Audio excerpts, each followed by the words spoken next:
제가 생각할 때 제가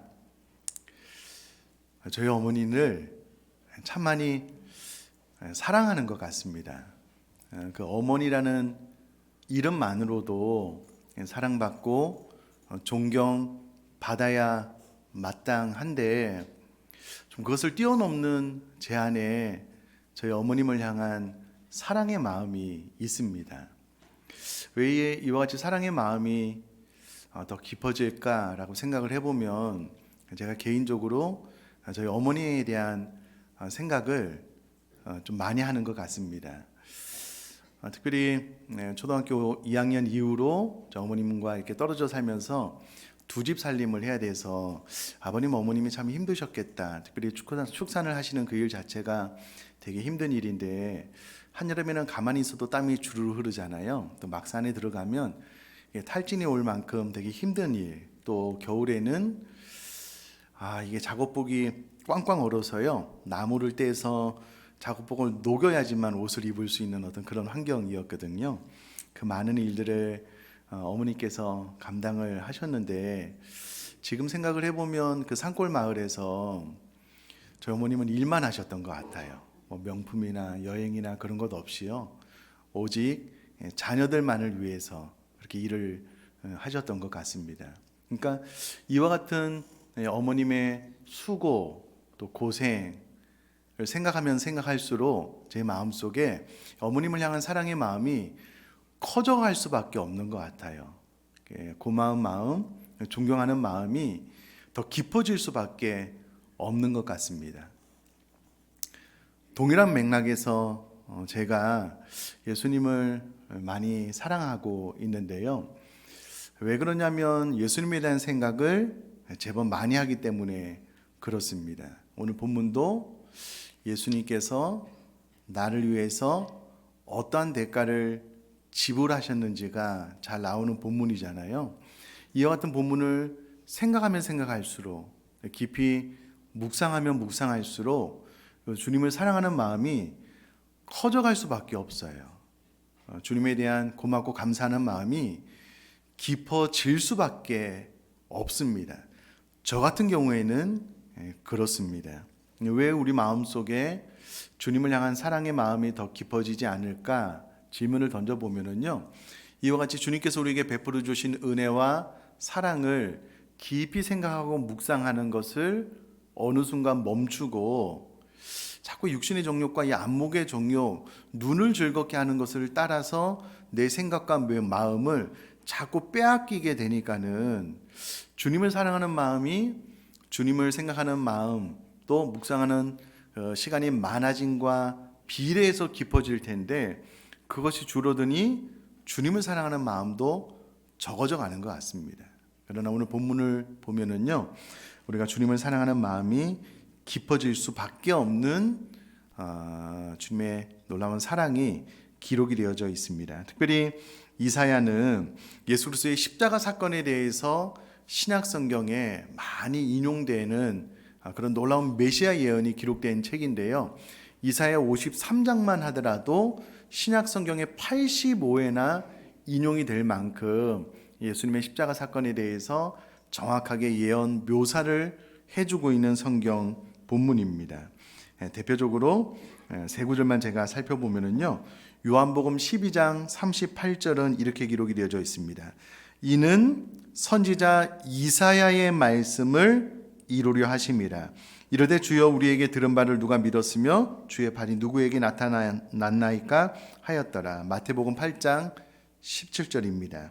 이는 선지자 이사야를 통하여 하신 말씀에 우리의 연약한 것을 친히 담당하시고 병을 짊어지셨도다 함을 이루려 하심이더라. 베드로전서 2장 24절도요.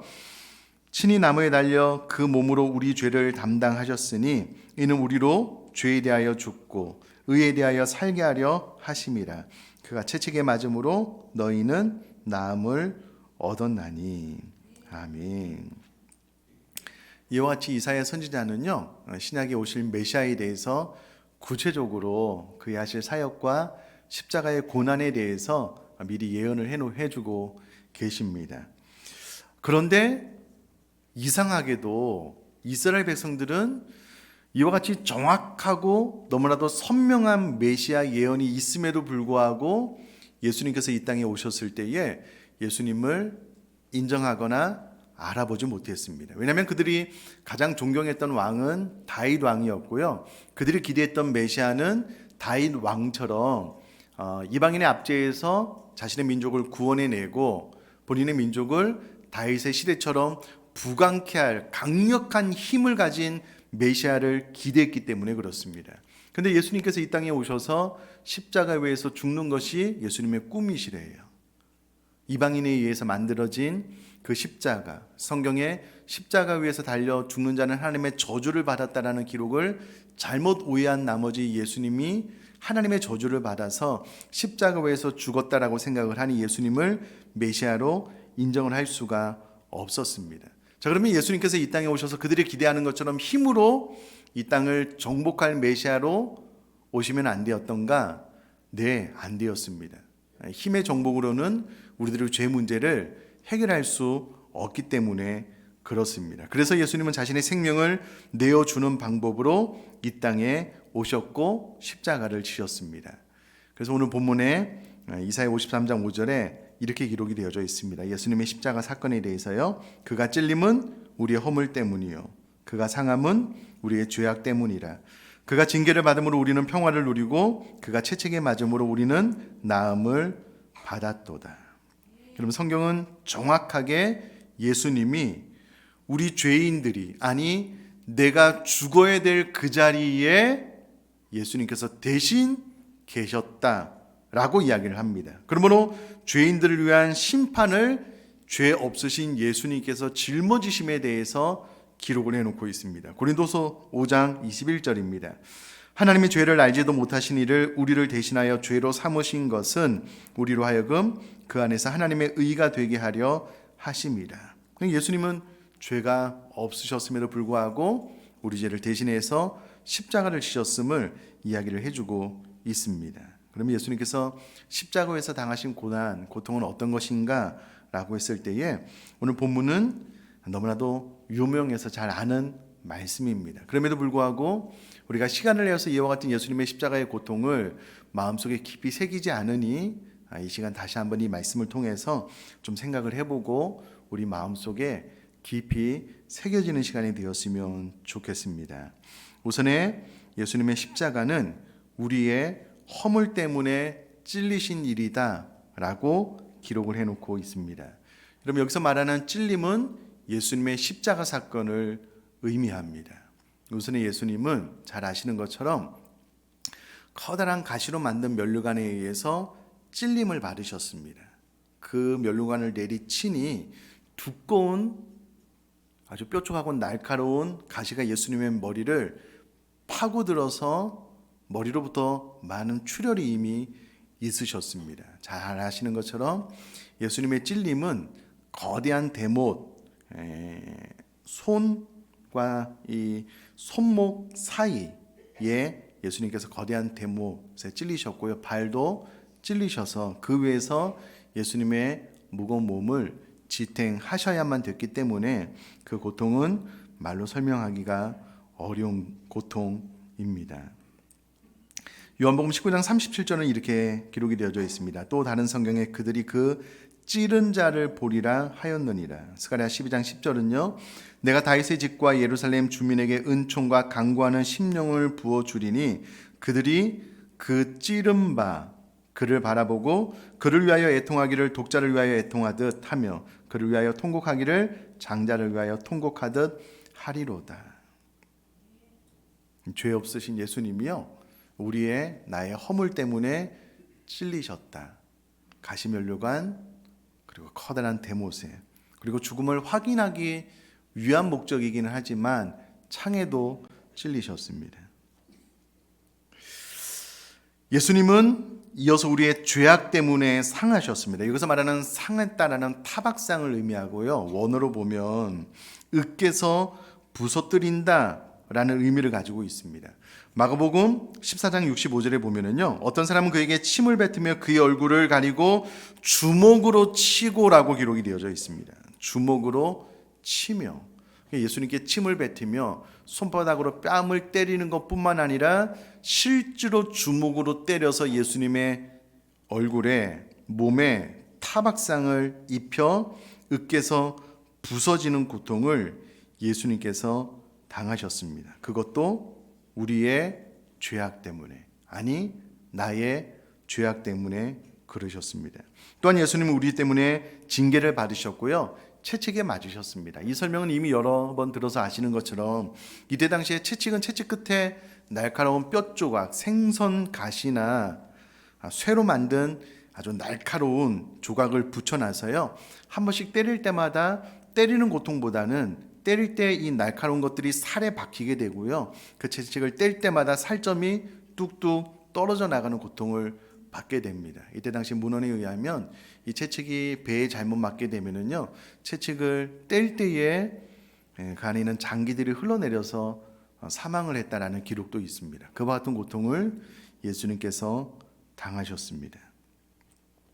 뿐만이 아니라 육체적인 고통을 뛰어넘는 정서적인 또 마음과 영혼의 고통까지 있으셨습니다. 예수님은 우리의 죄악을 위하여 상함을 받으셨는데, 여기서 말하는 죄악은 죄악, 부정, 불법을 말하고요, 우리 모든 인류의 죄악을 통칭하는 단어입니다. 여러분, 우리가 죄를 짓고 나면 양심의 가책으로 인하여 고통스러울 때가 있어요. 나 혼자의 잘못으로 인하여 내가 고통을 당할 때가 있습니다.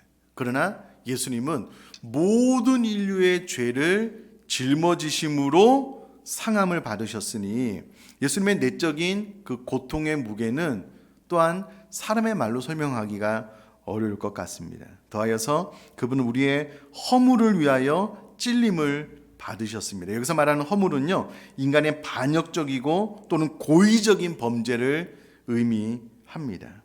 이따가 한 번 더 설명을 드리고요, 또한 예수님은 우리의 슬픔을 당하셨는데, 죄로 인한 슬픔, 내가 하고 싶지 않은데 내 안에 죄악의 본성이 나로 하여금 죄를 짓게 하는 거예요. 그 결과 찾아오는 모든 악과 고난으로 오는 그 슬픔을 예수님께서 짊어지셨습니다.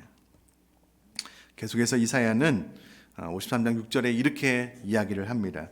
우리는 다 양 같아서 그릇 행하여 각기 제 길로 갔거늘 여호와께서는 우리 모두의 죄악을 그에게 담당시키셨도다. 여러분, 우리가 본성적으로 악을 가지고 태어났는데 이것을 원죄라고 하고요, 원죄의 영향으로 스스로 짓는 죄를 자범죄라고 이야기를 하는데, 우리 안에는 이 두 가지 죄가 다 존재합니다. 그래서 이사야는 우리는 다 양 같아서 그릇 행하였다라는 말을 통해서 우리 안에 새겨진 이 본성 안에 있는 죄의 영향을 가지고 죄를 지었을 뿐만 아니라 우리 스스로의 선택에 의해서 죄를 지은 것을 각기 제 길로 갔거늘이라고 설명을 함으로써 우리가 죄악의 본성을 가지고 태어났지만 또 고의적으로도 죄를 지었다라고 이야기를 해주고 있습니다. 이 부분에 대해서 다윗은 시편 51편 5절에 내가 죄악 중에서 출생하였으며 어머니가 죄 중에서 나를 잉태하였나이다 라고 이야기를 함으로써 모태로부터 본인이 죄악 가운데 있었고 태어나자마자 그 본성의 영향에 의해서 죄가 나타나게 되었다라고 이야기를 합니다. 로마서 5장 12절은 이렇게 설명을 합니다. 그러므로 한 사람으로 말미암아 죄가 세상에 들어오고 죄로 말미암아 사망이 들어왔나니 이와 같이 모든 사람이 죄를 지었으므로 사망이 모든 사람에게 이르렀느니라. 이 모든 것이 예수님 자신의 죄가 아니라 우리의, 아니 정확하게 이야기를 하면 나의 죄 때문이다 라고 이야기를 하고 있습니다.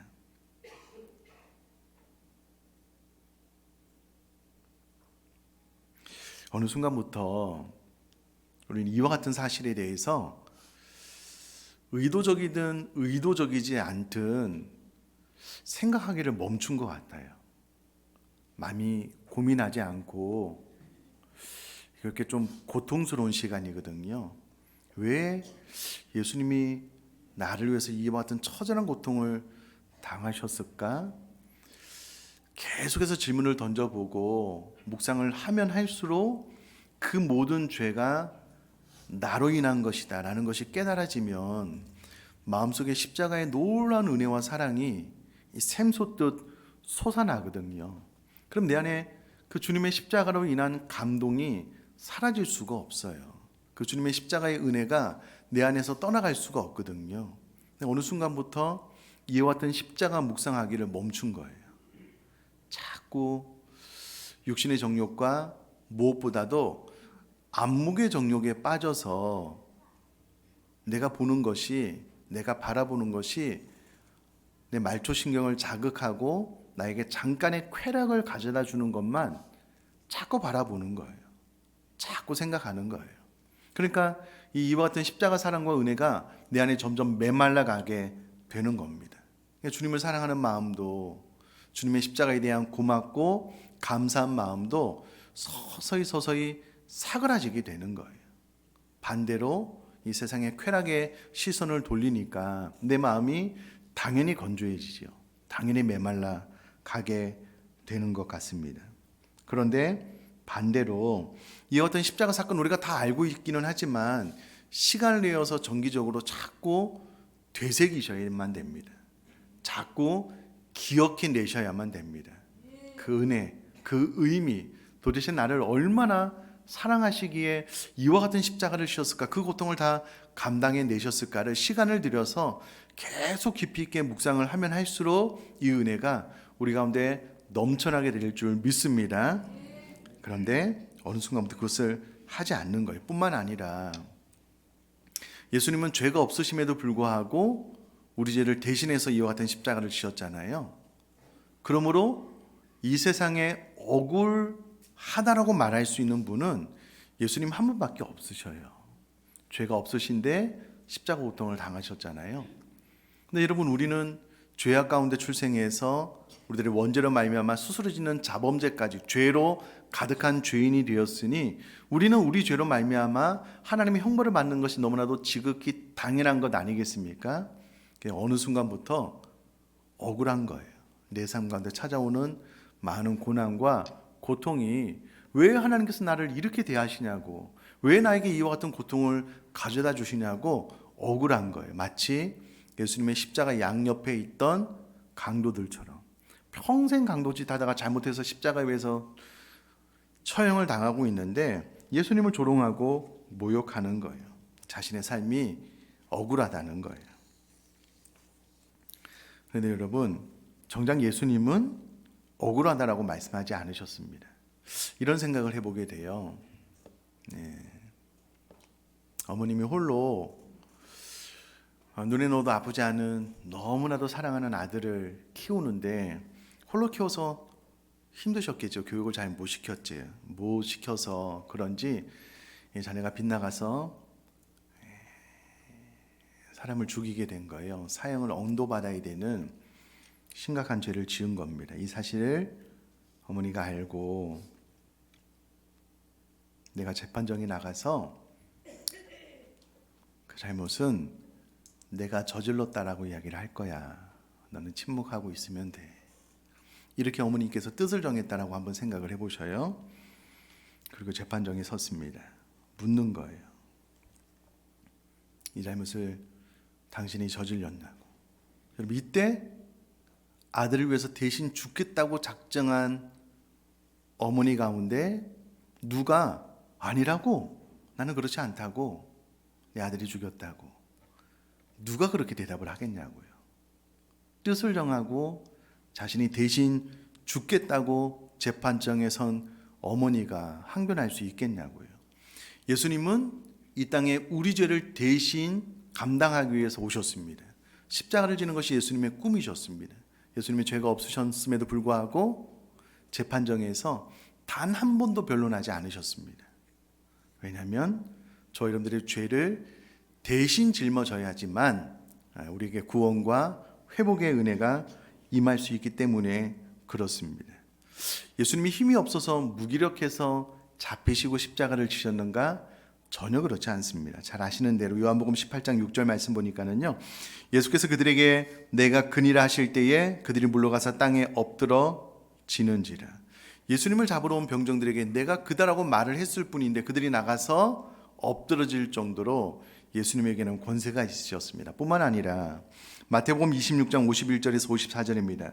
예수와 함께 있던 자 중에 하나가 손을 펴 칼을 빼어 대제사장의 종을 쳐 그 귀를 떨어뜨리니 이에 예수께서 이르시되 내 칼을 도로 칼집에 꽂으라. 칼을 가지는 자는 다 칼로 망하느니라. 너는 내가 내 아버지께 구하여 지금 12군단 더 되는 천사를 보내시게 할 수 없는 줄로 아느냐. 내가 만일 그렇게 하면 이런 일이 있으리라 한 성경이 어떻게 이루어지겠느냐 하시더라. 아멘. 그럼 예수님께서 구하기만 하시면은요 12군단 더 되는 천사를 보내셔서 예수님께서 잡히시지 않도록 이 위기에서 벗어나시도록 할 수 있었습니다. 아니 천군천사가 없어도요 예수님의 말씀만으로도 벗어날 수 있으셨을 것입니다. 그러나 예수님은 우리를 위해서 십자가를 지시는 것이 예수님의 꿈이었기 때문에 그 방법을 통하여 우리를 구원해 주시고 새로운 생명을 주시게 하기 위해서 예수님께서 십자가를 지셔야만 되셨기에 굳이 피하지 않으셨습니다. 사실 이와 같은 내용은 우리가 모르지는 않습니다. 이미 다 들어서 알고 있습니다. 문제는 이와 같은 십자가 사건을 끈질기게 붙들고 내 마음속에 새기려고 하는 노력이 부족한 거예요. 근데 여러분 시간을 이어서 특별히 오늘부터 이제 고난주간이 시작이 되잖아요. 이 고난주간에 특별 새벽기도에도 참석하고 또 미디어도 좀 금식을 해보고 가능하면 좀 육체의 양식도 좀 끊어서 금식을 해보고 그 시간에 이와 같은 예수님의 십자가 사건을 하루 10분, 20분, 30분이라도 깊이 묵상할 수만 있다면 우리 안에 죽어있는 사그러져가는 주님을 향한 사랑의 마음, 고마움의 마음, 감사의 마음은 완전히 회복되게 될 것을 저는 믿습니다. 회복될 수밖에 없어요. 그러나 이와 같은 은혜를 우리가 끊어버리고 묵상하고 생각하기를 거부하고 자꾸 이 육신의 정욕과 안목의 정욕만 따른다면요 이 십자가 은혜가 내 안에서 샘솟듯 솟아날 수 없어요. 이 모든 것을 그 누구보다도 우리 자신이 잘 알고 있습니다. 그래서 오늘 이 본문을 통해서 예수님의 십자가를 깊이 묵상하면서 더 깊은 은혜와 사랑으로 나아갈 수 있는 이번 한 주간 될 수 있기를 주님의 이름으로 축복합니다.